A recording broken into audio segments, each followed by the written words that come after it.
Oh, what's going on, everybody? Welcome to episode 591 of FloWrestling Radio Live. I'm your host, Christian Piles, joined, as always, by the industry leaders, Ben Funky Askren, Stephen Kyle Brackey, coming at us from Haunchyville and wherever the White family's from in Boone, West Virginia. Stephen Kyle Brackey. What's up, guys? I'm having a good little holiday break, I guess you'd call it. We had a scrimmage, we had a little scrimmage. We had a camp. We're getting busy. We got this tournament in Wisconsin coming up. I didn't even realize so many guys were going to it. Wrestling is happening. It's happening. What tournament is it? It's something USA Wrestling did, and it's in the Wisconsin Dells, which isn't very far away. Dominated the Dells? No, that's one of my favorites. You love the alliteration. That usually happens in March. I don't know that if it is or is not happening because USA Wrestling doesn't actually have a schedule out for like the spring and summer and stuff yet. What is it even called?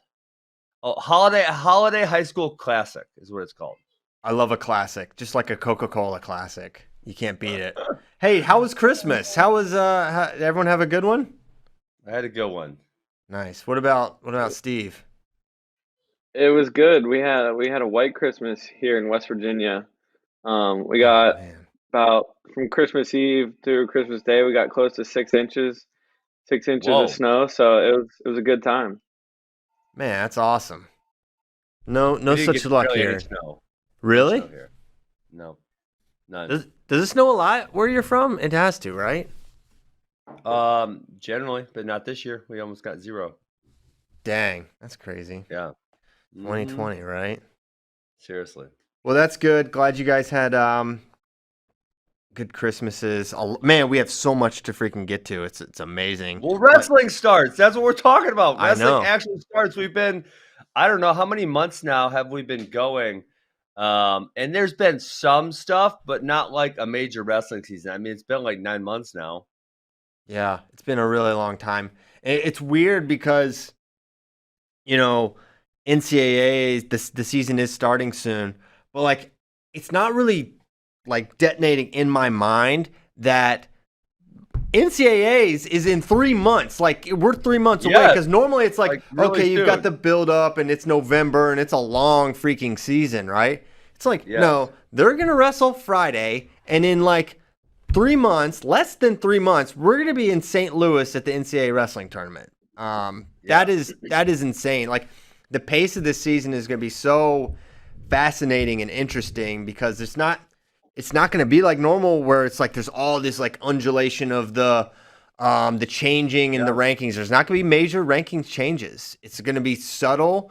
It's going to be strange, and then conferences are going to happen. All hell is going to break loose at the conference tournaments. There will be 2 weeks. Because of seeding, or what do you mean? All hell break loose? Because of seeding, because of a lot of these teams haven't hit, because of the allocations are going to become really huge. There's going to be a lot of like, and then the fallout, the 10 days after before. I guess it's like not even 10 days. I mean, a lot of them moved to 3 weeks, Christian, so they can have that quarantine period just in case. Oh, that's right. And so then brackets will come out, and that'll be a huge thing, and it's going to be a really, really wild time. I think it's fascinating now that we have a lot of schedules. We don't have the Big Ten schedule yet, obviously. Who knows what they're doing in that conference office? But we do have a lot of them, and I think it's weird because it's almost like college football where I feel like every match is going to matter now because you don't have the room for error that you may have had last year where you can take a couple bad losses and come back, and you just don't have it. It's crazy. Yeah, it's really wild. So I have a lot I want to talk about on the. But Christian, why have you not had someone infiltrate the Big Ten headquarters and see what's happening? Because the fact that we don't have their schedules yet is semi mind blowing. I think everyone else's is out. The MAC conference is out. Pac-10s are out. Big 12s are out. Not the Big Ten though. Not the Big Ten. No, I haven't tried to infiltrate. Why haven't you? You're closer to Indianapolis than I am. You know what? I should have sent the spy. I should have sent Valentina Shevchenko. She's a high-level spy. Wow. I don't know who that is, but... The women's bantamweight champion? Oh, no. Sorry. Or the flyweight. I don't know, one of those weights. I barely know the men's weights and champions. Yeah, sorry, I'm on the outside there. But I guess a little bit of news type of stuff. Sort of a really sad Christmas Day where you lost an icon of the sport, Danny Hodge, who, 88 years old, lived a very full, amazing life, was one of the few true living legends of the sport. You think of someone like him, Dan Gable. It's a really short list, and he was a true living legend. Our most, famous award in wrestling is named after this guy. He's the guy that personified wrestling's values of being dominant and aggressive and the things that, make us love the sport. And I'm sure, Ben, you probably met Danny Hodge. You've got 2 of his trophies. I mean, any thoughts there? So I met him twice, but I don't want to claim that like I knew him really well Sure. or spent a lot of time with him because that wasn't the case. But one of the things that I guess my takeaway is like I can't ever remember anyone having anything bad to say about the guy. I mean, and he was everywhere, right? He was at the NCAAs, he was at kids tournaments. I mean, he was just a tremendous ambassador for this. And I think there's a lot to be said for that because obviously this sport has a lot of infighting and a lot of people got stuff to say about other people. I'm sure plenty of people have bad things to say about me. But I didn't ever hear anyone talk bad about Danny Hodge. I thought that was kind of when I was reflecting on his passing, that was something I really thought about. Yeah, that's a great point. And yeah, so thinking about his family, although I'm more of I'm sure of a celebration of life, and on the other side of the coin, losing a young man like Mikey Rashado was really, I mean, it's very troubling. It's really sad, Mhm. and this is someone that we all watched, and I actually got to know him a little bit just through working, and he was just one. Pitt was one of those teams. I felt like I saw them everywhere on a couple of those seasons, and Mikey was just a super engaging and positive guy. He really didn't fit the stoic kind of mold of a wrestling personality, and he just kind of stuck out in that way, and he stuck out as a wrestler too because he had a really unique style. And man, it's it's a tragedy to lose someone so young, and for the reasons it's it makes you want to. I don't know. I wonder about our sport, and does it. I'm just looking back at some of the people we've lost and the reasons we've lost them. You think about like a Nicky Roberts and a Garrett Scott. These were like all world guys, and then they fall down this path, and then they're gone. And then it's kind of a similar thing with Mikey, and it's really really sad that I feel like and this is something we're talking about here at Flow. Is there a real problem with substance abuse? That it's obviously a pandemic. It's a huge issue with the entire country right now, particularly the Northeast. But is it something that has a particular hold in our sport?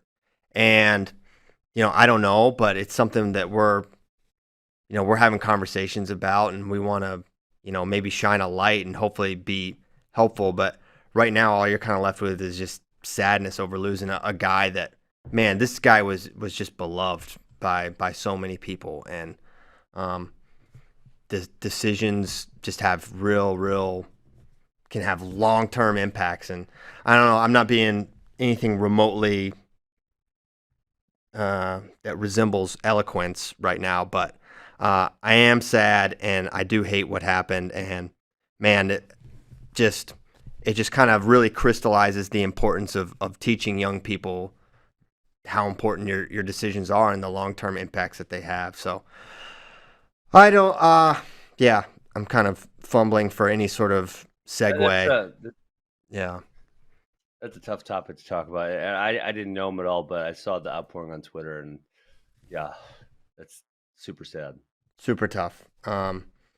And so yeah, moving on from that, but yeah, thinking about both families right now, the Rashados and the Hodges. I mean, yeah, just overall sad.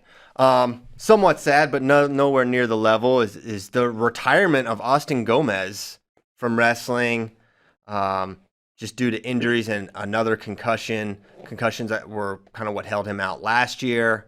And man, you want to talk about a showstopper? This guy was as exciting as anyone, and yeah, huge bummer to lose him, and a big blow to Iowa State, who's currently ranked third.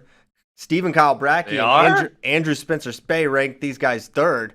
I saw NC State put out a post yesterday, and they said they were ranked third in the country. And I saw Oklahoma State put out a post and say they're ranked third in the country. And now you guys just told me that the other team's ranked third in the country. How can there be 3 teams that are ranked third in the country? How's that even possible? Because Steve rigged it so they all have 57.5 points. Exactly. It's exactly what we did. There's a 3-way tie for 57.5 right now, but that's obviously going to change when Austin Gomez comes out. And then you think Oklahoma State, that's with Ferrari not ranked. That's with Dustin Plott not ranked. So they have major upside. NC State probably close to their Penn State's ranked 6 right potential. now. Right, and that who ranked Penn State 12? I mean, that's what the rankings are. What they are right now, Ben. Kirklee's ranked like 12th right now. He doesn't have college wins. Rankings aren't predictions. I feel like we have to do this. We have to do this every preseason and explain to people that we're not just going to guess where true freshmen are and put them over guys who have been wrestling D1 for 3 years and have legit wins when this guy was beating high school kids last year. I mean, what do you want us to do? Yeah. Who else? Then how low do you have Siraki? 6. I guess that's not terrible. That is probably way too high for his wins too. Yeah, but he's going to be better than that too. Yeah, but that's not what rankings are. Christian, don't act all holier than thou. I'm not. Started in F and 6. It's not. You told me. Don't make me bring up a text. I think you said, I think this guy's going to be the NCAA finals. Yeah, I do think. Absolutely. That's I think you might have said it on radio. I think you said it on radio. Yeah, I think we said it on the show before. And I think we all know that Kirkfleet's going to be better than round the 12 guy. But you can't just throw him above dudes when he doesn't have the wins of the resume that these other guys have. And your rules. Freaking. Ben, you should do your own ranking. We'll publish them. Do your own rankings. You know how much work that would be? I would not want to do a ranking. I would want to do a prediction. Okay. I guess then I could have more leeway to do and say as I please. Let me ask you this: is Nick Lee in your rankings? Because Nick Lee, said he wasn't competing this year. Did you guys leave him in? We left Nick Lee in because, to me, it doesn't make any sense why he wouldn't wrestle. And there's been no official announcement or anything like that. So, and I think we left Evan Wicken for the same reason. But obviously, if we get a week into the season and those guys aren't competing, or I don't know, maybe we can even talk to Evan when he's down here. Are all of the January 9th. Are all of the Cornell Ivy Leagues pulled out? Yeah. Yeah, so that's what we originally put these out in May, and then we updated. We took out Ivy's in Lock Haven since they're not competing. And you talk about how much work it is. I mean, it was really only replacing between 3 to 5 guys a weight class, and I think Spey and I were on calls last week for like 7 hours, just like figuring out who's up next and their resumes and all that stuff. So. This isn't just guessing, throwing darts at a wall or anything. Like, we're looking at every single win, every single loss, comparing guys. Guys are moving up in weights. Guys are moving down, coming back from red shirts. So all that hard work just to get yelled at immediately by Ben Askren. It's such satisfying work. You have no excuse for Staroki and Kirklevitt. You don't even know his name, either of their names. So you can't. You cannot be close enough. I'm very close. Okay, so Let's see. Rutgers. The next one says Rutgers said they're putting out the schedule. Yeah. Are they really putting out the schedule? Are they gaslighting the Big Ten? What are they doing here? No, I think they're. I mean, I think they're coming this week. I mean, I suppose. You would think the season is literally happening this week. Yeah. So, according to app.com, I don't know what that is. But Rutgers' schedule will consist of 1 quad meet with 3 other schools, a tri-meet with 2 other schools, and 4 standalone dual meets, Goodale said. So it sounds like they have at least some knowledge about the structure of their schedule. Do they know their opponents? I'm not sure. But that sounds like what their schedule is going to look like. 9 matches over 6 dates. So WrestleStats in our chat again. He says Nick Lee and Kirkvliet will not be on the roster this year. Really? That would be fascinating. That's his prediction. He also said Penn State's only D1 team to not release a roster. Come on, Kale. Kale, you're better than that. Let's go. It's the most Penn State thing ever. What do you need to know? What? Oh, wait, you need to know who's on our team now? Okay. Why would they not compete this year? It doesn't make any sense. There is no downside. This is not counting against their eligibility. I wouldn't really say, although I'd give Kirkvliet more of a chance, that either one of them have all that much of a chance of making the Olympic team. I just don't see why you would not compete. It doesn't make sense. It doesn't make sense even in the slightest bit. I think Kirkvliet's wrestling. Ooh, uh-oh. Do we get inside information? Yeah. I'm going to text my spies at State College. I got a couple of them now. Okay. I'm infiltrating State College. Okay. Yeah, I think he's wrestling. Really? And then I think Nick Lee's wrestling too. Really? Oh my God! You're telling WrestleStat they're wrong. WrestleStat is actually not a person; it's just an AI program. Just can't be smarter than them, Christian. Okay, we'll see. I've certainly been wrong before. I think the whole squad's going. Penn State, all gas, no breaks. They're going for it, and they can win this year. I'll say it. I've said it. Wow. I'll say it. They're gonna be really good this year. I got confirmation from my spies. Kirkvliet's wrestling. Really?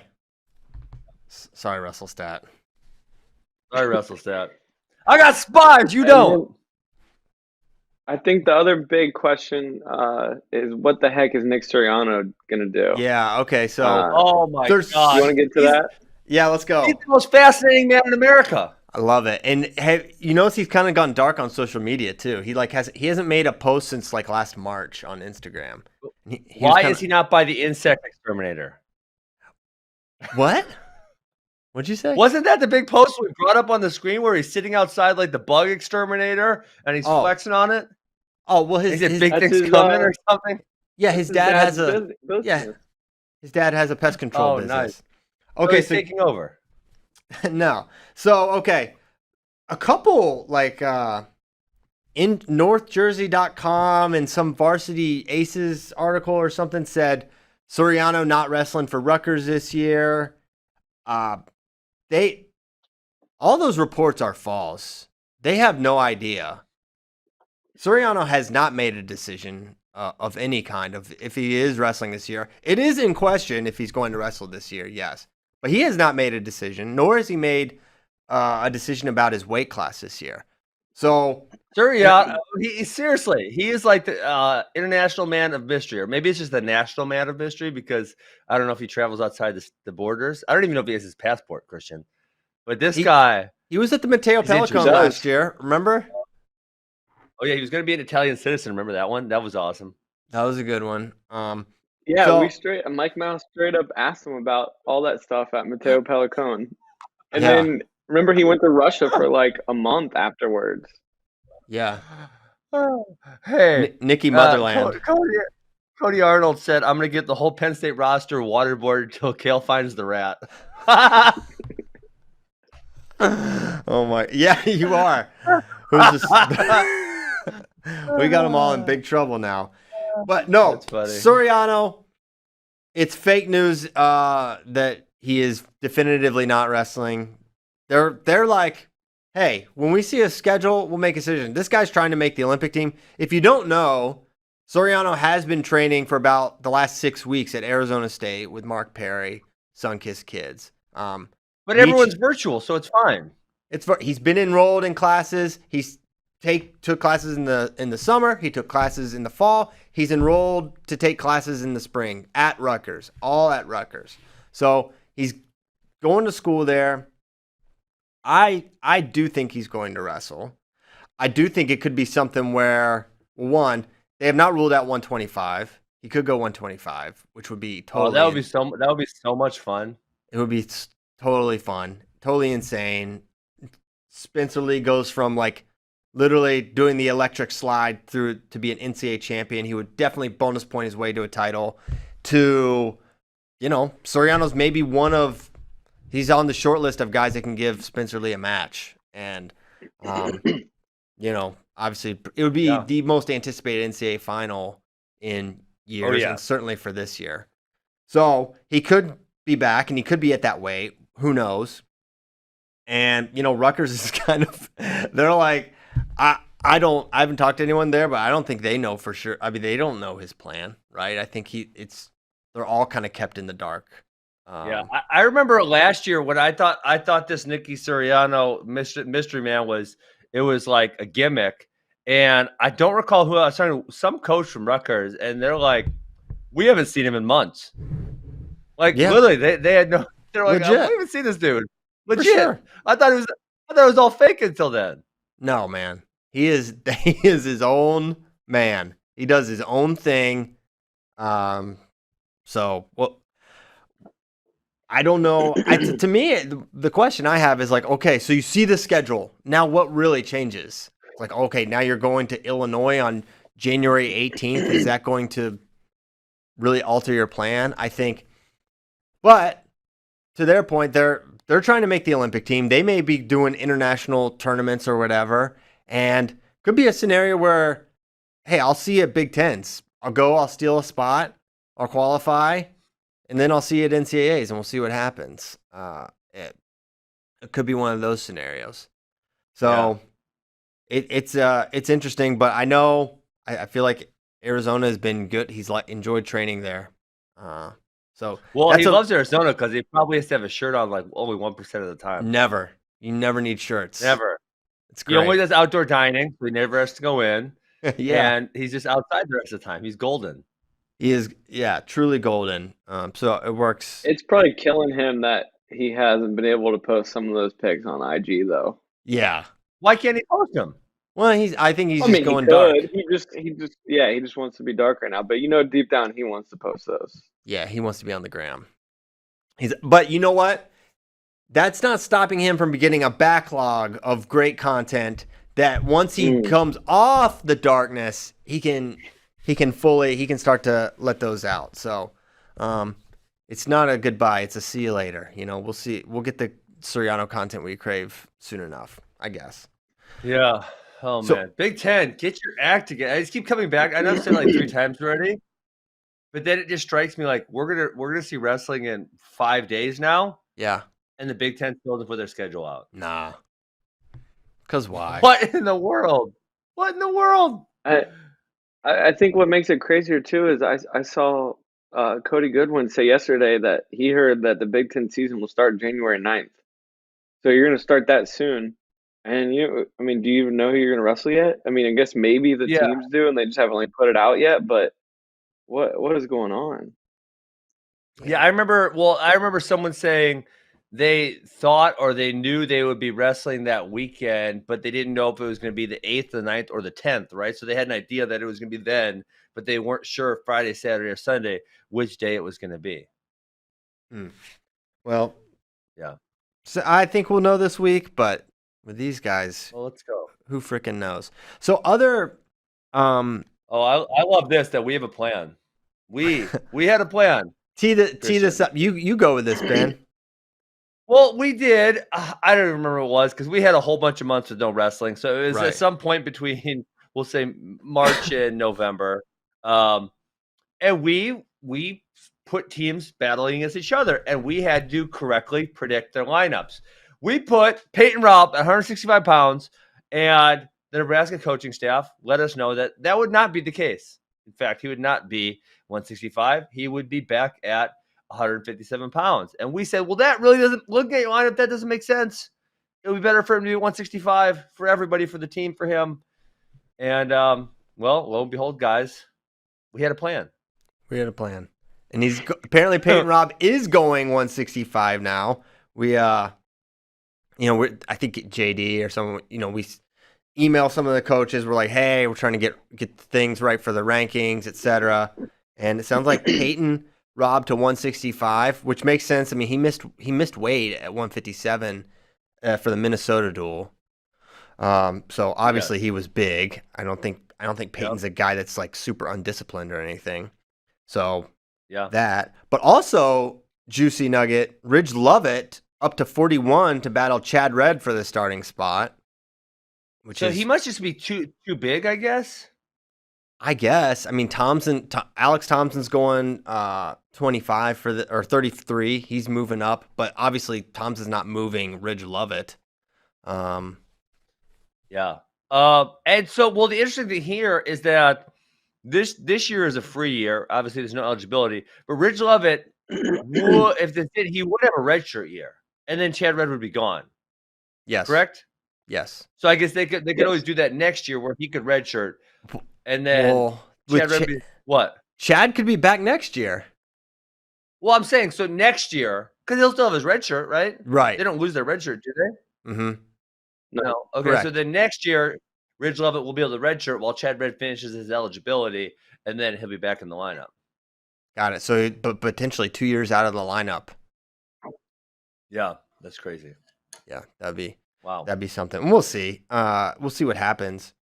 So, other interesting thing: Kevon Davenport versus Brock Hardy for the 149 spot.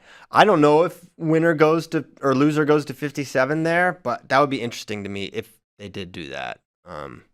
So have they not had wrestle-offs? Are they going to have wrestle-offs? I know, like, say, Missouri had some wrestle-offs last week. I've seen some other teams do wrestle-offs. But then I've seen a whole bunch of teams, they haven't really announced their wrestle-off. Do you have any inclination on that? I don't have any inclination. I think JD said that there would be wrestle-offs. We'll know more after this weekend. Yeah, so I think there's wrestle-offs this weekend. Okay, cool. So more to come maybe there. Also, keeping in the Big Ten, sounds like Michael Blockus, who just transferred from UNI to Minnesota, is going to be going 49. Brayton Lee up to 157, which makes sense because Brayton Lee is super big and was pulling a lot of weight at the RTC Cup, which was 149. This makes way more sense. Because if you're a gas tank guy, which Brayton Lee is, you can't be cutting a lot of weight because cutting a lot of weight steals your gas tank. So you're going to take your best weapon away. It's ridiculous. Why do you think Gas Tank Gary's a heavyweight? Maximum fuel intake. Oh, God. It all makes sense. It's science, Ben. I'm sorry. It's science. Imagine if you went heavyweight. You think you had a good tank? I'd go for days. Diesel fuel. Diesel Ben. Okay, so those are some of the weight changes or the confirmations, whatever you want to call them. Ben Askren had a plan for Nebraska, and the plan came to fruition. So good plan, Ben. Came to fruition. All right. So and our Minnesota plan, we had 2 plans, and they both came to fruition. Minnesota and Nebraska. They did. Although I feel like for Brayton, it would have been interesting to see him hold 49 if he could have done it again. Because I don't know, maybe you guys don't feel this way. I think 57 is a lot tougher for him to win. Whereas I think he's really on the short list of guys at 49. I just think Hayden and Deacon and even Carr, I don't know. But you did better than Sasso, Connor Muller. I can agree with that. I feel that's probably true. Yeah. I mean, he's beaten Sasso. Yeah, but I mean, just cutting that much weight, man, it can cause long-term issues. You just beat your body up so much. So I like that he's going up. I think it's gonna be beneficial for him. No, I'm for it too. Who knows? Maybe he'll jump a level going up a weight. We see that sometimes. Guys get a lot better. He was already pretty freaking good. So, yeah, NCAA wrestling this week starts Friday. Campbell UNC match, I think, is the first and only match that Friday. Happy New Year's Day. Normally, we'd be bringing in the freaking New Year in Chattanooga next year. Yeah. Wow. It's going to be so fun. And then Missouri wrestles, Saturday or Sunday? They got a quad. Who else we got this weekend? I don't have the schedule. So you have Campbellton goes to Virginia Tech. Lehigh is in action on Saturday against Hofstra. Little Rock, Arizona State on Saturday as well. Nice. And then Sunday, Missouri, SDSU, NDSU, and Oregon State will be getting together in Fargo, and that's actually live on FloWrestling. So you'll be able to watch that all day. It looks like Missouri versus South Dakota State, Oregon State versus North Dakota State, Missouri versus North Dakota State, and Missouri versus Oregon State. So a lot of wrestling on Sunday. Pitt opens up in Navy. Iowa State opens up with Wartburg, which is a little interesting matchup. One of the better D3 schools against Iowa State. It looks to be about 20-some duels this weekend. So it's good to be back. It's going to be fun. Tanner Cook versus Peyton Mako. SDSU versus Missouri. Peyton Mako doesn't run from danger, and Tanner Cook loves danger. So something's going to happen there. Tanner Cook loves danger? Yeah, we talked about him last year. Don't you remember? This is a dude who either got pinned or pinned like every match, right, Kyle? Oh, this guy. Yes. Yeah, he is so much fun. He is, just unbelievable Gator bacon, like Dylan Ness style. Level. Yes, it's unbelievable. Some of the positions he got in last year and high scoring matches and crazy pins he had. He was one of my favorites to watch last year. All right, so we have to have the Tanner watch. Cook versus Mako is going to be match of the weekend. Book it. Yeah, we should set a line for the point total there. Or one time I Gator Bacon Peyton Mako when he was younger, and he didn't go over initially, and then I felt bad because I'm like, hey, this is a 17-year-old, I can't choke him out because normally I would just choke him out, and I let it go, and now he claims for the last 7 years that he's got a takedown on me. Oh no, should have choked him out. I should have choked him out. Had I known that he was going to claim that was a takedown, I would have just choked him out. Oh my goodness. Put that on a poster. Hey, so you want to do? We have one more weight to tier out that we haven't done. So you want to do that? Knock out the heavyweight tier. Of note, as more information comes in from sources, Big Ten teams have match dates with no opponent or location, so they know when they're wrestling. They know the days they're wrestling. They still know who or where. Which, you know what? It's none of their business anyways. That's interesting. Yeah. So, is the Big Ten? The Big Ten's probably trying to find the cheapest flights for everyone. They're using Priceline or Expedia or something. They're waiting for Frontier Airlines to kick operations back up and see if they can get a deal going with them. A little Frontier, little Spirit. Yep. So, heavyweight tiers. Wait, what I'm seeing on the screen, I don't know if this has been put out to everyone yet, but what I'm seeing is not what you have in the doc. Okay. You tricking me here? I'm not tricking you, I don't think. Okay. We'll see what shows up. Okay. But tier 1, I have 3 wrestlers.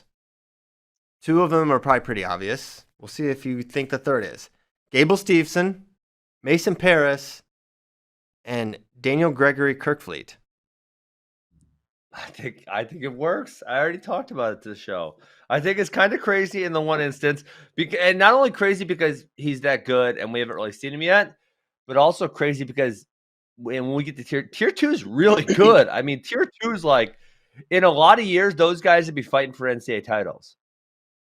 Yeah, I do think it's a pretty special crop. I mean, Gable and Mason are proven, right? And Greg that's a prediction. I think Greg Kirkfleet is going to be. I mean, maybe it's not that. I mean, it's not a huge leap, right? This guy's been really good. No. But I was actually hoping when NC State and Penn State wrestled last week that they were going to surprise us and they were going to do Gwizdowski versus Kirkfleet. That would have been awesome. Dude, that would have been, yeah. It would have been almost too good. Yeah. Yes. I don't know why they didn't. Who knows? Who says no there? What Gwiz is saying? Oh, you changed it, you rascal! You changed the tiers. Oh, it wasn't you, Christian. I'm blaming the wrong person. It's okay. Okay. So that's tier 1, and I really truly, I mean, maybe Kirk Fleet starts wrestling and he's just not that guy. I just don't think that's going to happen. But we saw him kill. He killed Demetrius Thomas. Was not competitive. Demetrius Thomas was a top 10 guy, and he killed Yusuf Hamida. He 10-0'd him in like it was the first period. It's like a minute. It was like it took no time. I was gonna say 2 minutes. I was gonna say 2 minutes, but I think it was. Yeah, I knew it was the first period for sure. I was gonna say 2 minutes. And Hamida is a guy who is consistently in the top 8. He battles with Tom Bradley, as we've seen very many times on this show. That's a very good match. He's just a guy who's competitive with everyone. And Kirk went out there and 10-0'd him in no time flat. And I think I want to say there was one gut wrench in there, but it was mostly takedowns. Yes. I think his best style is freestyle, and that needs to be noted. Yeah. But Gable's shoot, I think all 3 of these guys' best style is freestyle. Gable's is Mason's actually got a really good top game though with his bar series and stuff. Yeah, Mason. I don't know. Now that he's a junior world champ, I feel like I have to say his best style. He beat Gwiz, and he's a junior world champ. His best style, I think, is probably freestyle. But yes, he has a more folk centric game than Gable, who's just a straight takedown guy. He'll maybe get a ride going, but he'll just take you down and you can't take him down kind of thing. I think Kirk Fleet's going to be more in that vein. I don't know too much about his mat game. I don't think he'll be there. Yeah. I thought Kyle was going to say something. Oh. No. Kyle, what do you got? You guys are killing it. I got nothing to add right now. All right. We'll try to keep killing it for you, buddy. So tier 2, I may have taken another leap here. I don't know. Really? Well, I think so. I mean, if you look at his season last year, maybe possible. But I put Colton Schultz in tier 2, which based on rankings, I don't think you could make that justification. But I'm making a prediction here that he's going to be kind of what he was in high school, which is elite. So I have Colton Schultz, Tony Cassiope, Tate Orndorff, Matt Stencil, and Tritt Hilger there in tier 2. Well, that's where I said this tier 2. I mean, Stencil's really, really good. Cassiope's really, really good. Hilger, Orndorff, they all have had success at the collegiate level. Schultz, not yet, but I feel like you is that this guy's a winner. I mean, he's a guy who I know it's Greco, but he made the World Team Trials Finals in high school. I mean, he is elite. He's really good. I got to think he's going to figure it out in freestyle. But yeah, I mean, obviously I'm not putting him on that Kirkfoot tier. He could potentially slide him down to tier 3, but I think he's going to be in this group. Probably if we were doing it, he's tough to tier because he didn't beat anyone of note last year, and he lost to AJ Neville's 5-2.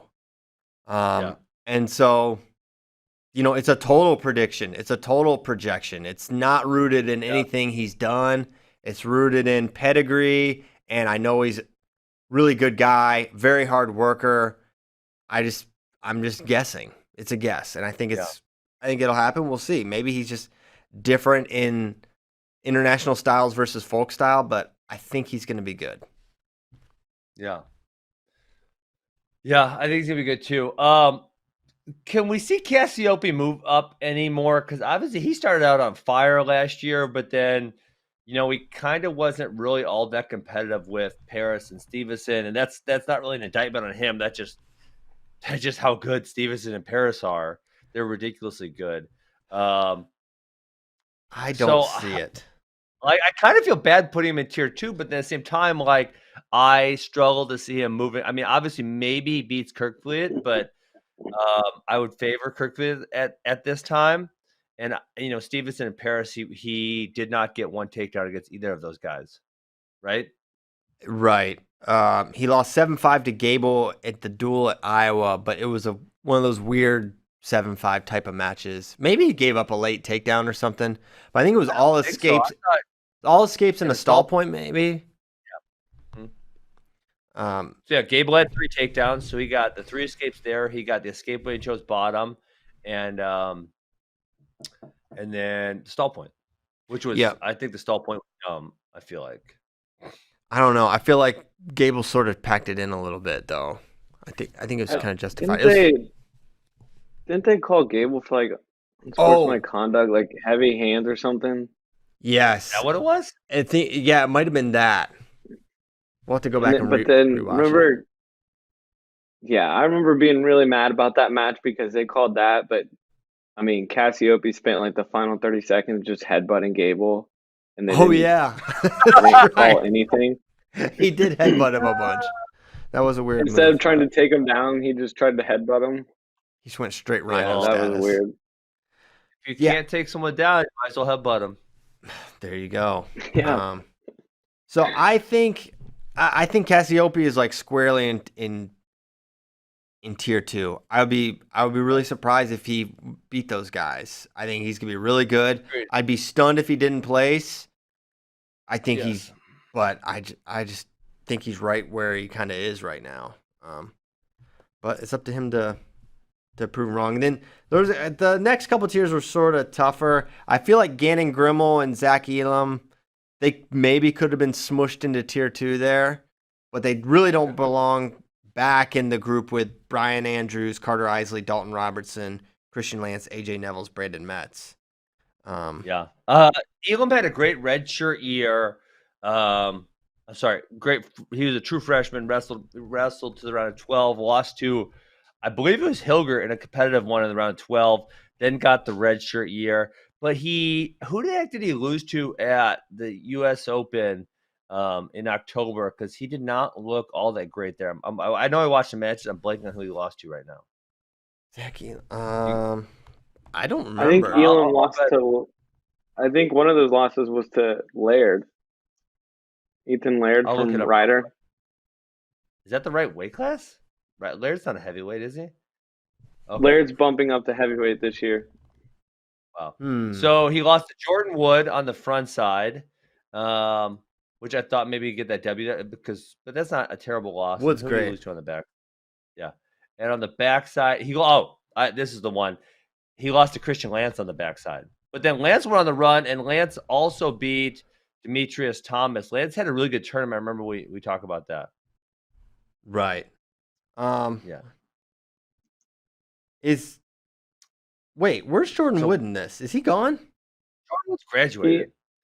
I really thought he had another year. No, he's not. He's not graduated. He's just not wrestling this year. Oh, really? Why not?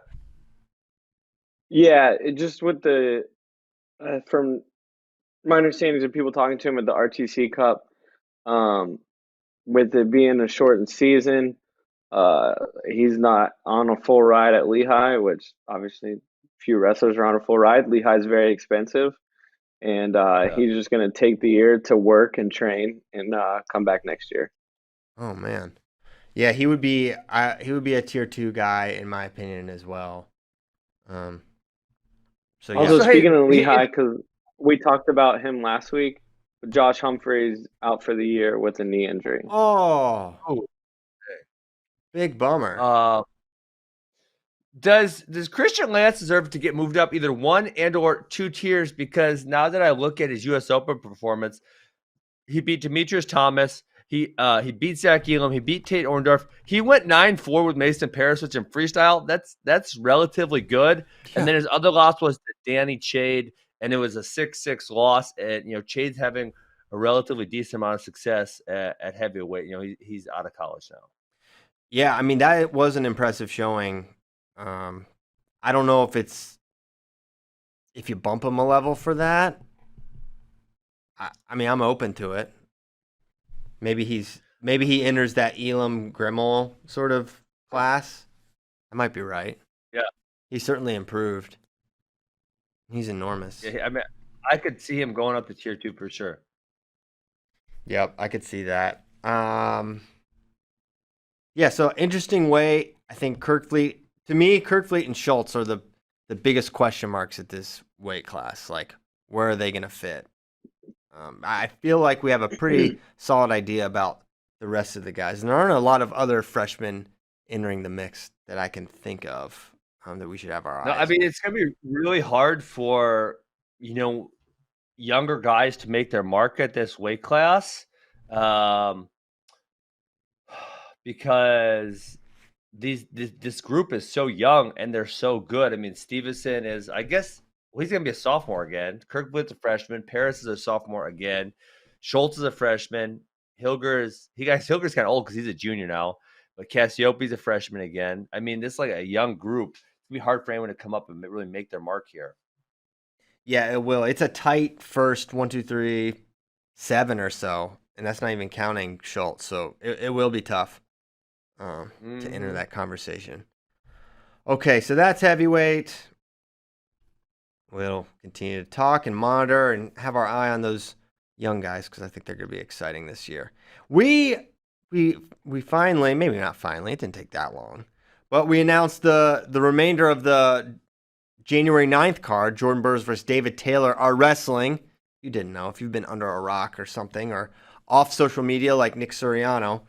86-kilogram match. We're going to have David Taylor versus Jordan Burroughs as the main event. Co-main event, Tamara Mensah-Stock versus Adeline Gray. Battle of world champions. Tamara, like Jordan Burroughs, bumping up a weight class to take on Adeline. So exciting for that one. Fun. Yeah.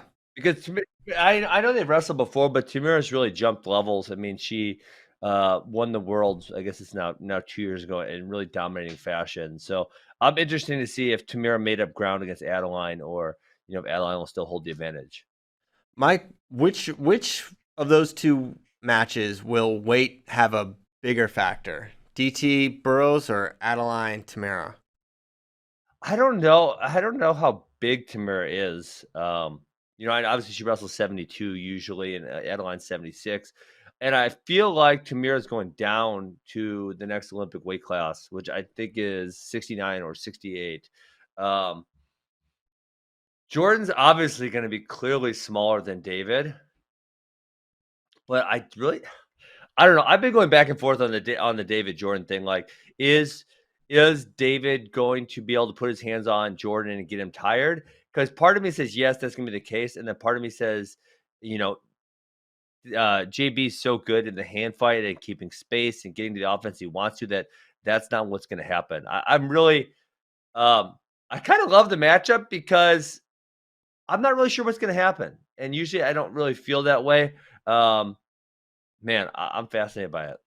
Yeah, I am too. I think Adeline's size advantage could be, I think it will be a bigger obstacle than David's over Jordan personally. Adeline is just so strong and powerful, and her counters are so good, and parterre is really strong. So Tamara is really going to have her work cut out for her. When they wrestled in 2017, it was a pretty controlled win for Adeline. As you mentioned, Tamara's gotten much better, but not much bigger, So she's a powerhouse, though. She's very strong, very physical. Mm-hmm. So I'm excited to see it. We're excited that the match is happening, and a very worthy co-main. And then the return of Jaden Cox. When was the last time we got to watch this guy wrestle? It's been far too long. And it hasn't been any time since Corona was over. So it was, it's been forever. Was it Worlds in 2019? So according to Freestyle Wrestling, he wrestled at the 2020 Cerro Pelado, where he beat Salas Perez, Jacob Casper. January? February? I don't think somewhere there. Valentine's Day. Right. So he beat Salas again. So yeah, we haven't seen him since then, and obviously Cerro Pelado is not a tournament that gets a ton of play or discussion. One, it happens during the D1 season. Two, it's in Cuba. Streaming is sometimes a question, but so the guy he beat in the finals is the Cuban that just joined Iowa State's team. Yep, Younger Bastida, excuse me. Bastida. So excited for the return of Jaden Michael Tabori Cox taking on Hayden Zilmer. Those two squared off in 2018 Final X. Nashawn Garrett versus Joey McKenna at 65. I don't know about Nashawn going up a weight class. I mean, he just wrestled 57. I realized there was a weight allowance for the RTC Cup, and I realized how tough it is for him to make 57. And I realized the Olympic weights suck.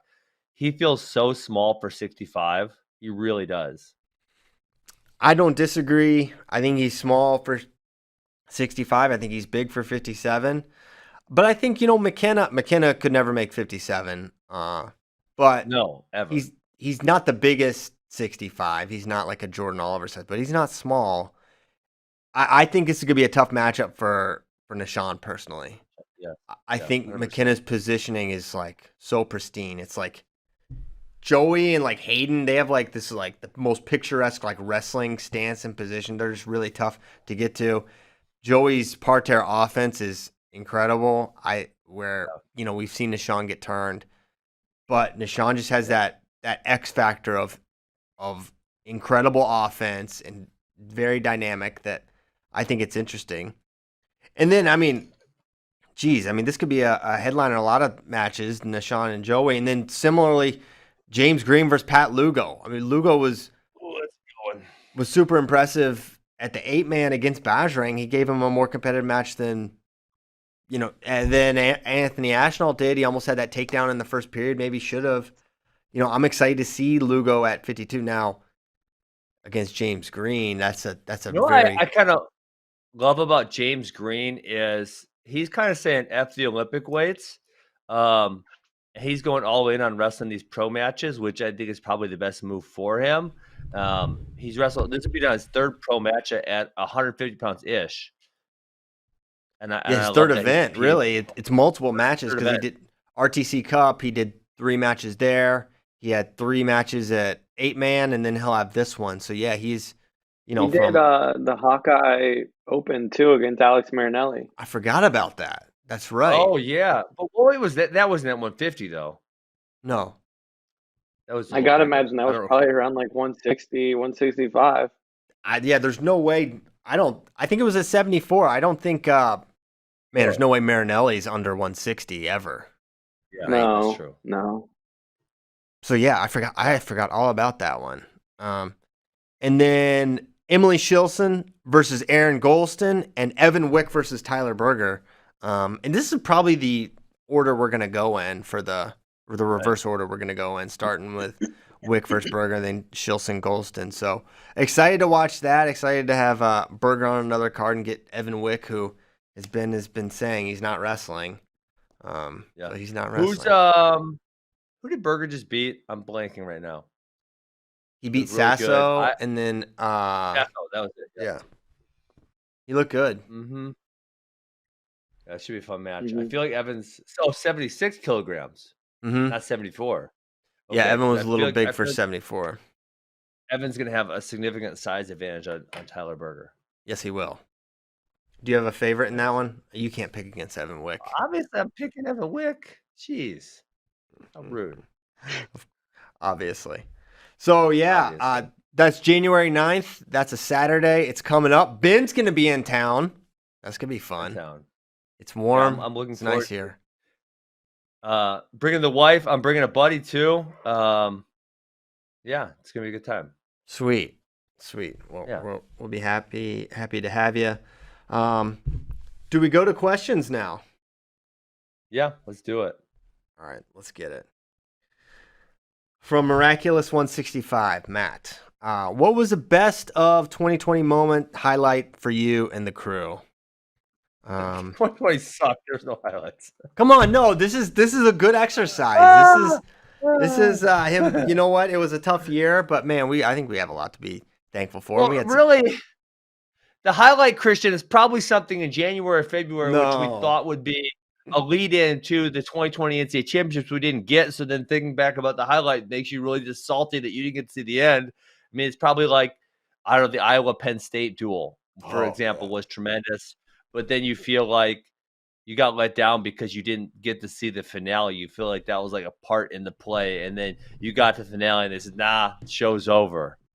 And you're like, Ben, You don't have to reopen that wound. We know. Well, listen. They asked us about 2020. You told me I had to participate in this exercise, so I'm participating, and it was, yeah. I mean, that for me, that was probably it. But then again, when I look back on it, now I feel salty because I didn't get to see the conclusion. I think the conclusion was very likely the Iowa Hawkeyes winning the NCAA title as a team, but we can never say. We can never say. Wow. So Ben's highlight was Iowa not winning NCAAs. Bracky, what was yours? Effing media spinning what I say. Oh man, I don't know. Maybe Dig Burroughs FRL. I don't know. That was very unexpected. Very fun, that and was a good one. led to what's going to be the most anticipated match maybe in U.S. history at Olympic trials when they hit. But Ben's right. I don't know, man. There wasn't much good about this year. It was supposed to be. You guys are just some dorks. There's that clip from I think the season that wasn't where it's from the show where you and Ben are talking about how this was going to be the best year of wrestling ever. We're gonna have NCAAs in a football stadium. We're gonna have Olympic trials. Yeah. We're gonna have Olympics. Like it's gonna be the best ever. And literally everything was canceled. And we've had a few good cards since then. But I mean, we did this show for 6 months making up crap every single week. Like we literally came in Monday and we're like, what the heck are we gonna make up this week? And then we just ended up pissing off really good people because we had to have somebody had to lose. And Jordan Burroughs is mad because he got written out by Kyle Dake. I mean, they actually led to something good because then we had those two on the show, and that was tremendous. But most of it was just really good people getting mad at us because we had to pick hypothetical matchups. Yeah, that happened. Man, for me, there's a bunch of highlights. I mean, from no wrestling happening to bringing wrestling back and seeing it return, and really ushering in, I don't know, is this, I think, a new era for wrestling, right? I think we've seen a change in the sport with these cards. And I'm not just, I believe so. And, that's not just a FloWrestling thing as we've seen. And so I think for me, the RTC Cup would probably be my personal highlight because, man, it was like an actual wrestling event. It really felt like real, like something I was used to. And so I think it was that, or, I mean, obviously all the cards here in Austin were so fun. Who's number one was amazing. It's one of these events, but I felt like the RTC Cup was probably the most fun for me. That was fun. Like 2 days. So I thought of something positive. Yeah. Oh wow! Go. Who'd have thought?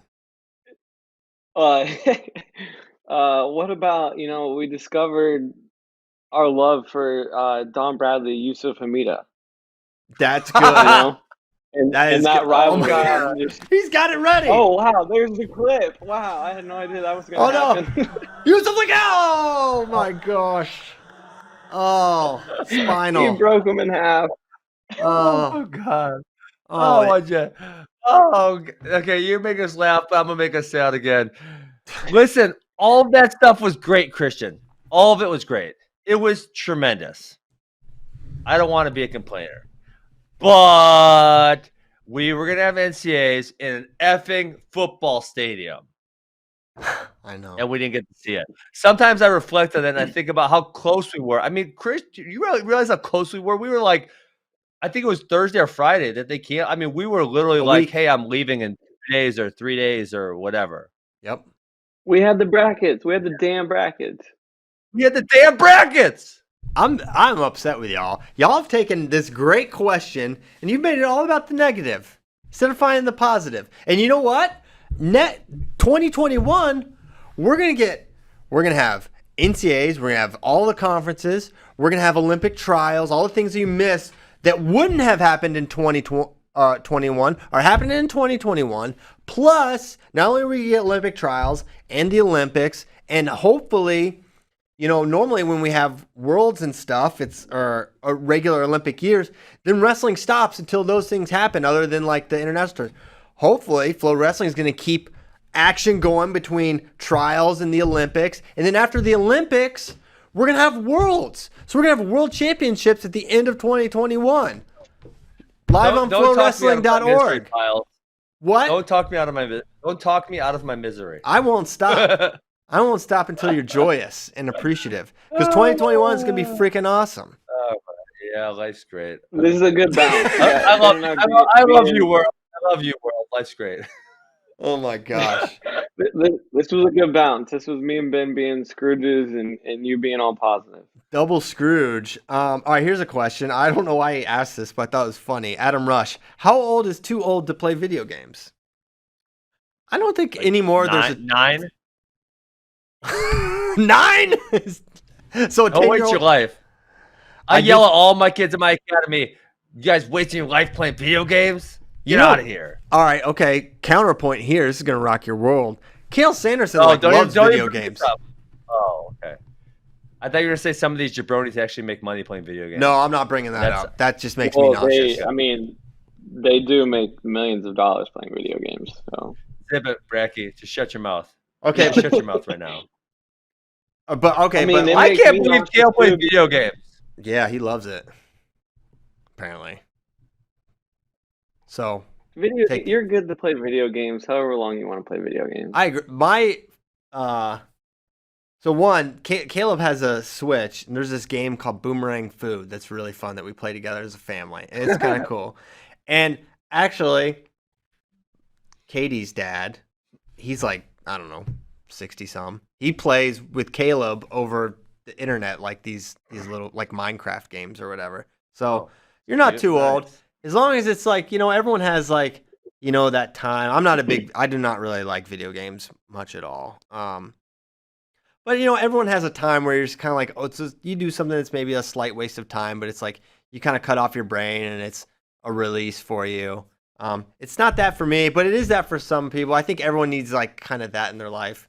It's not the most productive thing. I do think it's a waste of life. And I do think it's a trap you can get caught in that can lead to wasting your life, which is why I'm glad it doesn't really have a hold of me anymore. One time I did download a video game to my phone, and it was on my way back from the Flow Nationals tournament, maybe like 2017. And all my kids were like, "Ben, you play video games. You always yell at us about playing video games." And it's like, I'm just trying not to listen to all you people talk about whatever the hell you're talking about back there. So leave me alone and let me play my damn video games till we get home. And once we get home, I'm going to delete it. But I will try to play this for the next 6 hours so I don't have to listen to you high school kids talk about high school stuff. Did you delete it? Yeah, of course. Oh, my gosh. I'm a highly disciplined individual. Of course I deleted it. Until you break out the ice cream, then all bets are off. Actually, I put myself on a diet because I got too fat. I've only eaten ice cream like once in the last, I don't know, let's say 2 weeks-ish. Hey, Briars, what happened to this Jake Paul fight? What? Who's Briars? That's the ice cream brand. You don't like Briars? Oh, I listen. If I'm gonna eat ice cream, I'm gonna eat like Ben & Jerry's or something. Even though they're socialists, I'm gonna eat something highly delicious. I don't know. I can't tell you. I think he got scared for real. You think he got scared for real? Or he got someone else really, really famous, but who knows? What a coward. If Dylan Dennis gets this fight, will you be mad? Oh, Dylan Dennis is actually scared. He's such a wimp. Dylan Dennis is he's most pathetic. He's so pathetic. You think? I can promise you Dylan Dennis got scared and backed out. Yes, I know that for a fact. Oh my gosh. He's scared to fight Jake Paul? Dylan Dennis is scared to fight Jake Paul. Listen, that's what I heard. Yeah. That's what you heard. That's what I heard. Dylan Dennis is pathetic. All right. Hey, Ben, did you see the video going around of AJ beating the crap out of Jake Paul? Yeah, I saw that. Which I believe it. I mean, Jake Paul fought a basketball player who they never fought before, and a YouTube guy who wimpy. So I mean, AJ is like kind of a pro fighter, but not really. And so there's no shock to me that he's going to beat up Jake Paul. I mean, don't laugh at me. Hey, listen, AJ, whatever his damn name is, he's like 3-2 or 2-3 against all guys who are not good. Like, he is not a fighter or barely a fighter. I mean, he is like a really low level beginner. He is an ADCC silver medalist, though, which is super legit. Well, I didn't say he wasn't good at jiu-jitsu. Yes. I know that. Okay. You're trying to get me, are you just trying to get me rip on everyone?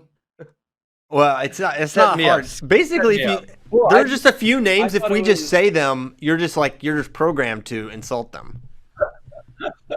I also AJ thought and it Dylan was are two of interesting them. that Dylan would be scared to fight Jake when him and AJ are boys, and you saw what AJ. I guess if it's a boxing match, maybe a little bit different because what AJ and Jake were doing was like MMA, and AJ just took him down and like got on top of him. I just thought it was interesting that Dylan would be scared when his boy was beating him up. Are they Yeah, boys? that's what I heard. AJ and Dylan? I don't know. They're I both. thought they were. I wimpy thought they were on jiu-jitsu Instagram guys. together. Okay, maybe so. I can't remember. I don't know. At some point, someone threw a knife at someone. I can't remember I get all these flow grappling stories mixed up, but that may not be. He may have. AJ may have thrown a knife at Edwin Najmi, but I could be totally misremembering that. What?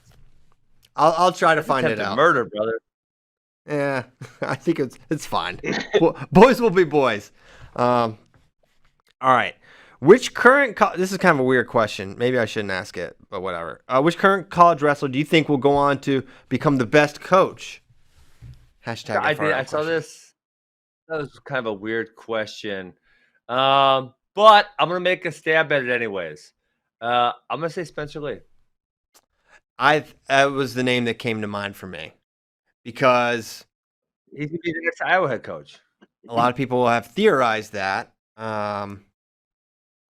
And yeah, I mean, that's what you need to look like. All right, who is maybe in line? And you say in line, it's such a leap. This kid's like literally, he has 2 years of college left.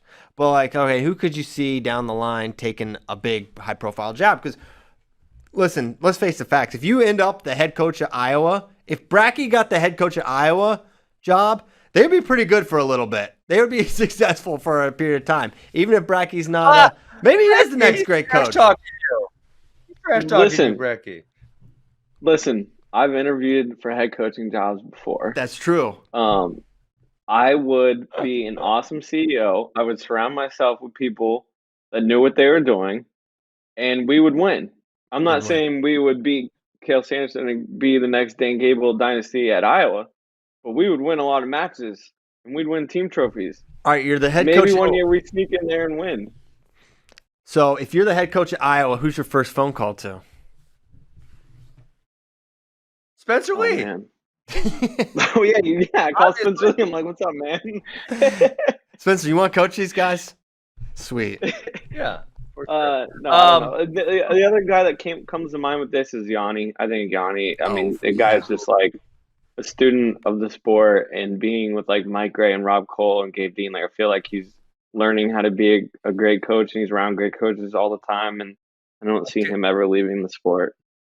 Let me push back on that though. I feel like Yanni's a guy who could compete till like 2032. I don't know, man. He loves wrestling. I know he's got a few injuries, but he loves it. And he'll probably learn to slow down and be a little smarter and not get hurt so much.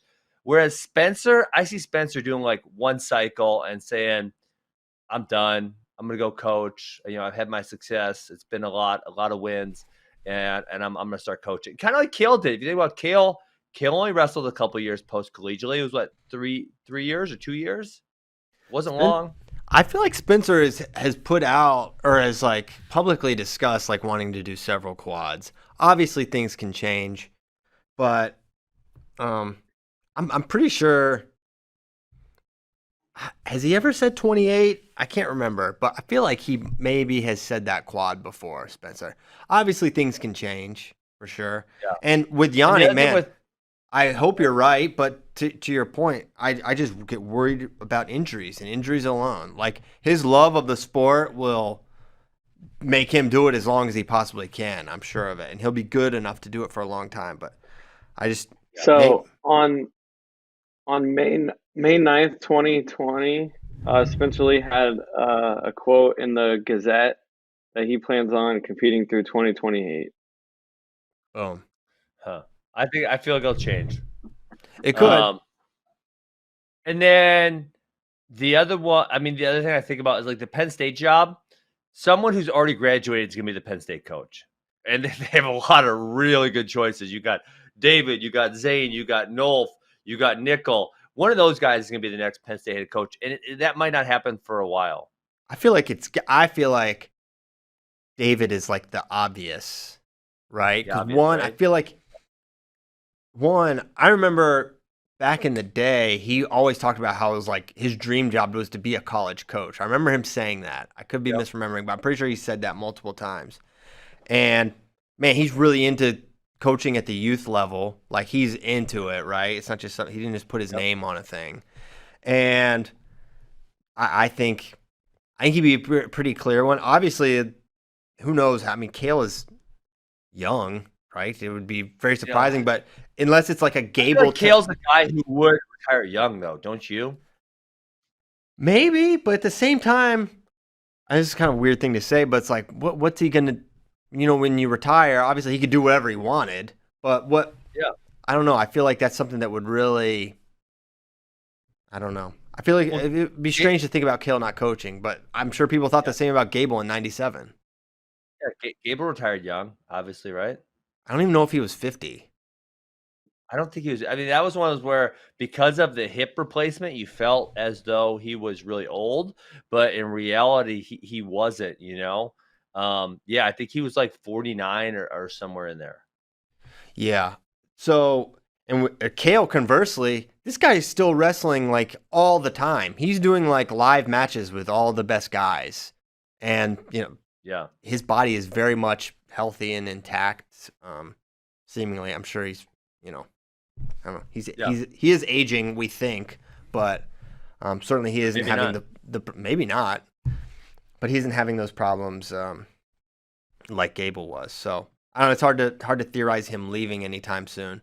But at the same time, David will want to coach somewhere, right? Eventually, and maybe plans change, whatever.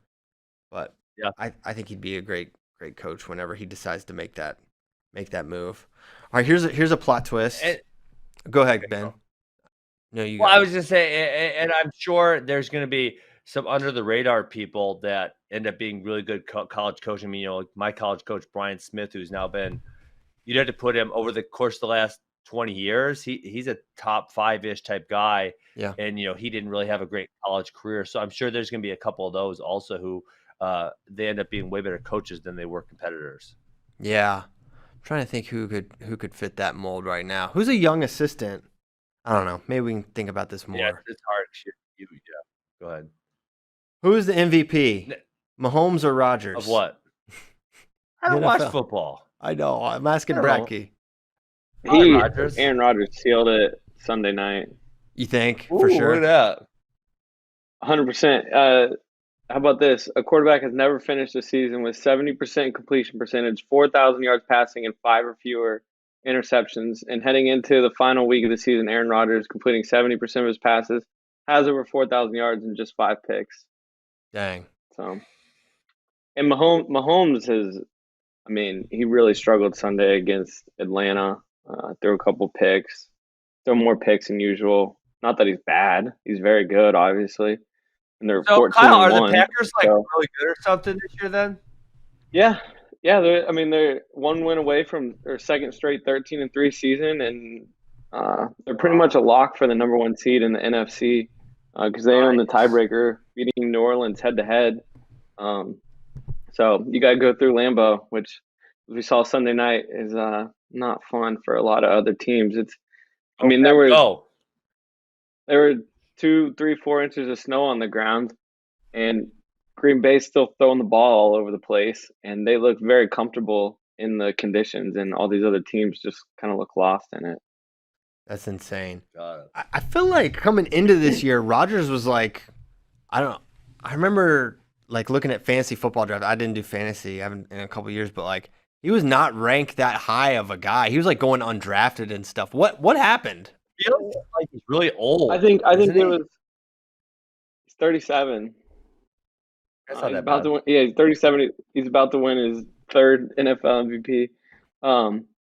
So yeah, a lot of people wrote him off last year, man. I know it was his first year in this new system with Matt LaFleur. and that was the first new system he'd had, I think, since like his rookie year. So 14 years in one system, you're getting acquainted to a new system. I think he just felt a little more comfortable, and then he alluded to something in the preseason where he like was watching old film and he saw something that like I don't know made him realize he was doing something wrong or like opened something up mentally. Like I think he's in a really good headspace where maybe he hasn't been in previous years. But yeah, last year, 26 touchdowns, 4 picks, and yeah, I don't even think he hit 4,000 yards. And this year he's at like 44, 5, over 4,000 already, and he's rushed for a couple as well. So he's back to like the Rodgers we saw like a decade ago. Yeah, he's a freak. All right, enough football. Let's I move was on. talking. Listen, Bracky has it in his contract. We have to talk football every so often. Okay, it's just part of the Hey, deal. these people keep asking the questions. Yeah, they asked the question. It's the people. Okay. Hey, I saw a great question that I wanted to discuss from Do it. Austin Denson. So, do you think after the development of both Flow and the RTCs in the next 5-10 years that we could see a Super Bowl of wrestling type of event, multiple days with all the RTCs? We now have full rosters, along with more will start along the time. Could Flow financially support? And so, I don't know. I guess you guys can answer this, but I don't know if you guys paid directly to the athletes this year for the RTC Cup or if it was paid to the teams. But this is something, and obviously we're seeing other RTCs doing kind of things on their own. This is something where if we can monetize it, and I always thought it would become, I always thought the monetization of wrestling would come from the individual cards, but now I don't know. I kind of feel like maybe I'm wrong, and that this RTC Cup / dual meet type thing has some legs. But if certain RTCs could start making, I don't know, a couple $100,000 a year, that would help them fund more athletes, obviously, right? And then it could become a thing where there are 15 teams which have a full roster of maybe it's not 10 weights, maybe it's 8 weights, right? And then you could have a type of I don't know if you call it a season or what you want to call it, but I was really, really impressed by the RTC Cup. And now, for years of me not thinking that had any legs, I think it really has some legs. Yeah, I mean, I think this Austin asked 5 to 10 years. I mean, I think of the progress that's been made in wrestling the last 5 to 10 years has been tremendous, and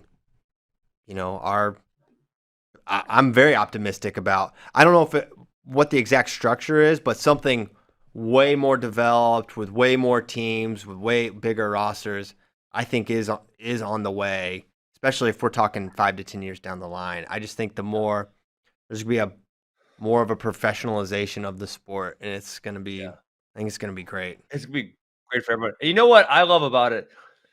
And I know you guys have got mad at me for saying this before, but whatever. A lot of the RTC stuff, before it was charity, right? It was some guy has a lot of money. He loves to help develop wrestling in his college. He gives that RTC money, and that's how they go, right? It's essentially a charity type of thing. But now with this, it's like there's can be a business model, right? We do pro cards. We participate in flow events. We participate in the RTC Cup. And now our RTC is bringing in money from the media side of things. And we're using that money to funnel to the athletes so we can pay the athletes, pay them and pay more of them. And so now there's more clubs who have, 6, 8, 10 guys training on a regular basis. Because, man, if you think of, let's just say when I got out of college, 2008, 12 years ago now, Christian, how many, I don't think even RTCs weren't a thing, but how many post-collegiate clubs had 6 to 8 guys training? And I think the answer is like 1 or 2. I mean, it has to be close to 0. Yes. No question. Right? Yes, absolutely. No question. Right.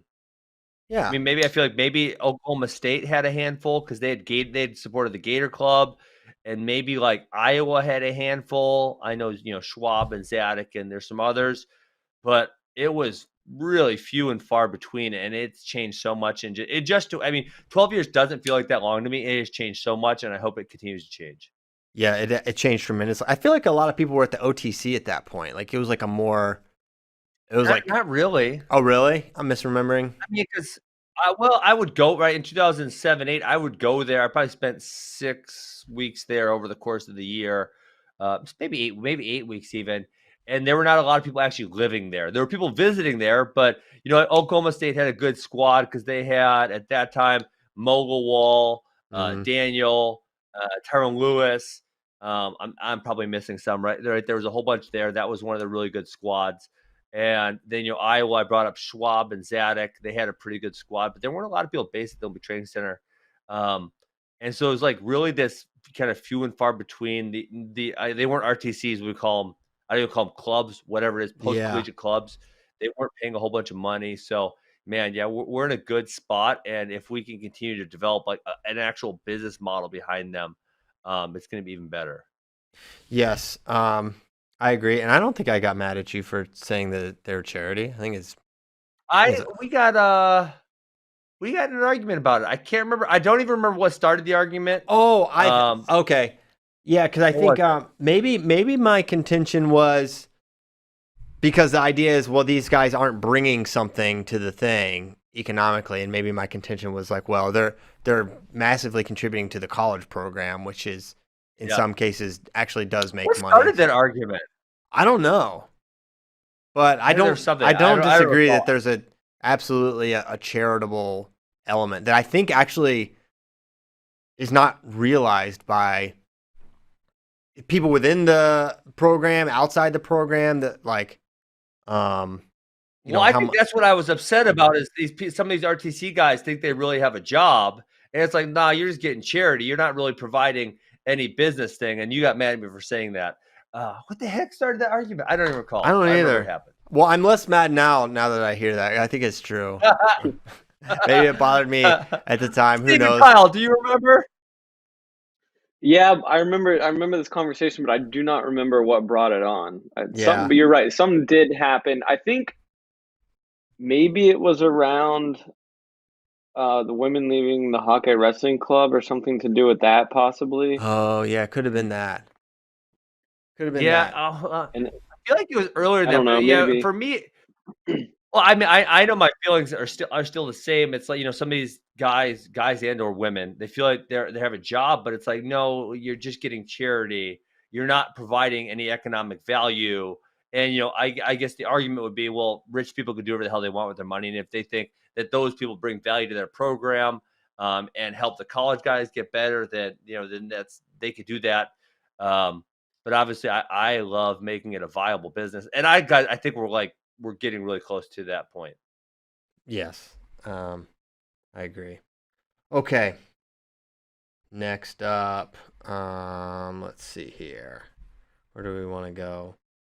Would Ben be willing to eat a regular Thanksgiving dinner by himself, mashed potatoes with gravy, turkey stuffing, all those classic dishes, if it meant getting access to all of Penn State / Kale's secrets of how they've gotten so good? Well, if I got to sit down and have a 90-minute interview with Kale, I would eat the mashed potato. I would try to keep it down. I might puke, but I would give my best effort, because I'm not a chicken, to eat that damn Thanksgiving dinner. He's not a chicken. Ben Askren is not a chicken. He would eat the mashed potatoes, which would induce an upchuck, which is it's very difficult for me to believe. Possible. That's Definitely unbelievable. I would probably try to mix the potatoes with something else so that I wasn't eating just the mashed potatoes. If you maybe, I don't know that I could get that. If you maybe, here's a plate of mashed, this would be the worst. Here's a plate of mashed potatoes. You have to eat this. I don't know if I could do it. I would try my damnedest, but I don't know if I could get it down. It's that gross to me. That is so strange. It's like I'm getting a little queasy just thinking about it right now.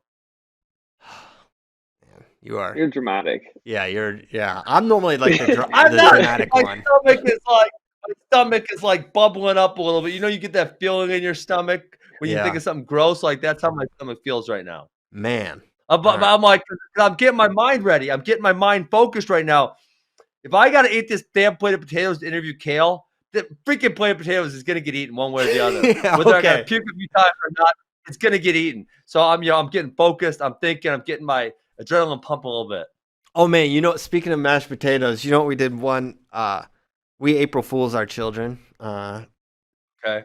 And we made them these sundaes. So actually my dad made this happen, because my dad comes here and then he buys some food. I don't know why he buys food. We cook for him, but he bought like these microwave mashed potato things, and he left. He didn't eat any of them. So we're like, what are we gonna do with these? And Katie had the idea of, we'll make them ice cream sundaes, but we'll put mashed potatoes in the bowl and like cover it with whipped cream and stuff. Terrible parent. Oh, it was so funny. It was so funny. And they're like, they ate a surprising amount of the mashed potatoes. Not a lot, because we were just like, how did they not know? Like, if you had tried that meal, I would have thrown it at you. Like, this ain't ice cream. it was covered in whipped cream and chocolate syrup. So, anyways, they ate some of it. So you would have really hated. Man, that's the ultimate prank on Ben Askren, who loves ice cream, hates potatoes. You wouldn't have made it as many bites in as Natalie did. I would take one bite and I would have fought somebody. You want to hear a good one that I fooled old Maxie on? This was when we were moving into when my parents built our house. This is like 1991, so I'm probably 7 and Max is 5, right? So we're really young. And the bulldozer is in there, and the bulldozer's got the treads.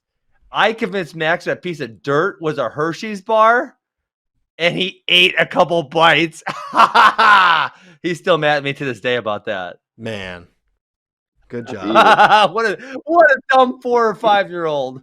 He ate dirt. Oh my gosh. You're a maniac, dude. Okay.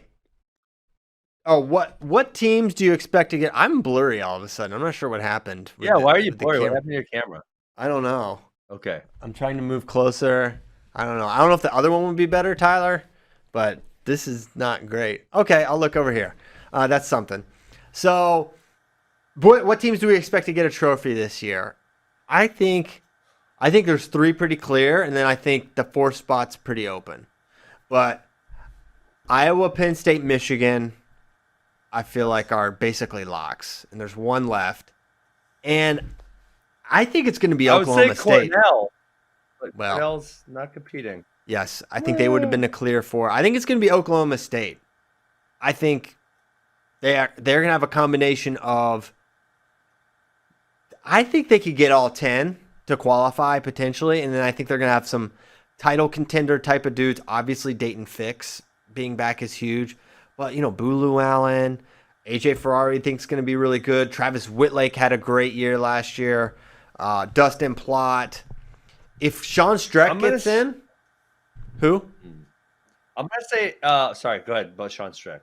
No, I think if he gets in and ends up on the team, I think he's a good option as well. I'm going to say I think NC State's going to have a great year. They seem to improve year over year. You have both Heidley brothers. You got Camacho had a great year last year. It is getting better. You got the Bullards. Yeah, I feel like they got a really solid lineup. I know there's some people I'm forgetting about right now. Here's the thing with NC State, and I think Bracky actually alluded to this earlier in the show, is from a rankings perspective, they're kind of close to maxed out. Like Heidley could go up a spot, Trent could go up or Hayden could go up a spot, Trent could go up maybe a couple spots. Camacho's ranked 3rd, I think. So yeah, he could get 2nd, but he's not beating Spencer. You think the Bullards aren't going up at all? You think? I mean, based on what they've been kind of like pretty similar for. I feel like they've gotten a lot better. I mean, they were kind of in All-American contention. I don't feel like they were as freshmen or a few years back. That is true. I think some of that is just attrition of the weight classes, but yeah. I mean, I think they both could be maybe not. But like Daniel, I think is ranked 7th right now. I think that sounds like I think he could place. Tommy's like maybe 11th. I could have those 2 reversed right now, but yeah, you got them mixed, right? Okay, I got my Bullards mixed. But I could see them both placing, but even if they both placed, I don't think that puts them ahead of the Oklahoma State team. So for that reason, I don't know. But yeah, to your point, it's like a Pat Pop coach team, what we've seen them do at NC State, that you cannot count them out. And they're going to be really good at the end of the year. So also, while we're talking ACC, the Hokies are going to have a squad. Let it be known. I don't know if they can beat NC State, but it'll be interesting to see. So I'm excited for that. But that's my 4. Ben maybe likes NC State over Oklahoma State. What do you think, Steve? Well, I didn't think about it. He didn't think about it. I would lean Oklahoma State just because I think they have a higher upside with. I think Plott can be around the 12 type guy. I think AJ Ferrari is going to be on the podium. And do you have some kind of inside information on Sean Streck? Because, I mean, we've been hearing him for like 2 years now, and he just never pops up. No Sean inside. Streck ain't got all guys. Look at the other guys we did at the tiers today. All right. That heavyweight weight class is as tough as it's been in a decade. I like I don't know about that. I think the top end is really good. I think it's as good. You're having Hilger at a 5'6" spot. This is a guy who's been an All-American a couple times. I mean, heavyweight weight class right now is really, really, really good. 12, 13, 14 was really, really good as well. I'm looking up 14 right now because it was really good. 13 might have been better, too. You look up 14, I'll look up 13. So, 14, Nick Wasdowski beat Tony Nelson in the finals. Mike McMullen over Bobby Telfer for 3rd and 4th. Jeremy Johnson over Austin Marsden for 7th. McClure over Chalpont for 5th. It's better than Come on, guys. Medbury DMP'd. Adam Kuhn DMP'd. JT Felix DMP'd. Amar Desi DMP'd.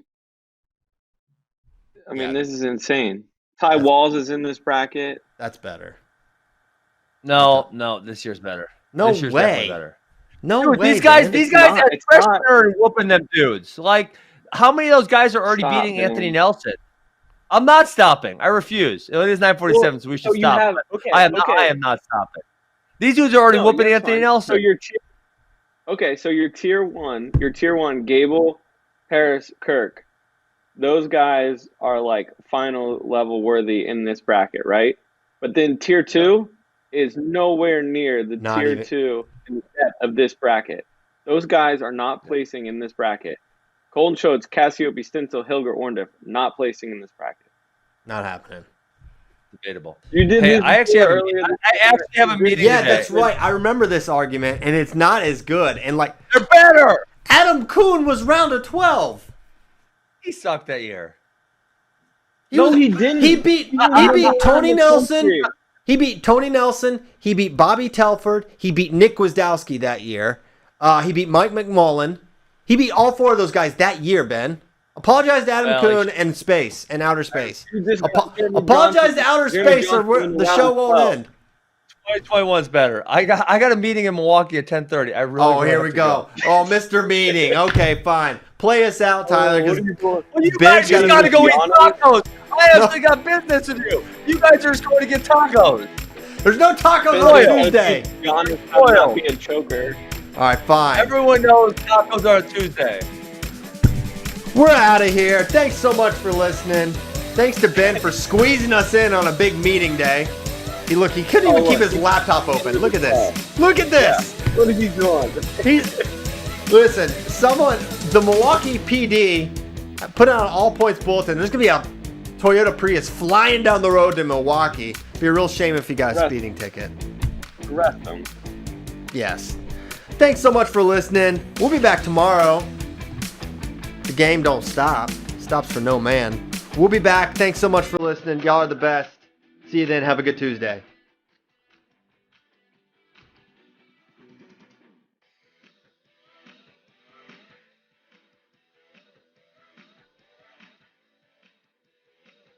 Yeah, that's so weird. Hey, buddy. Hey, you want me to do something with the camera?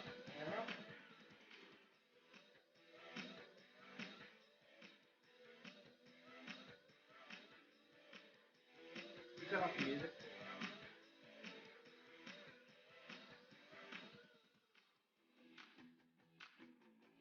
Yeah. Okay.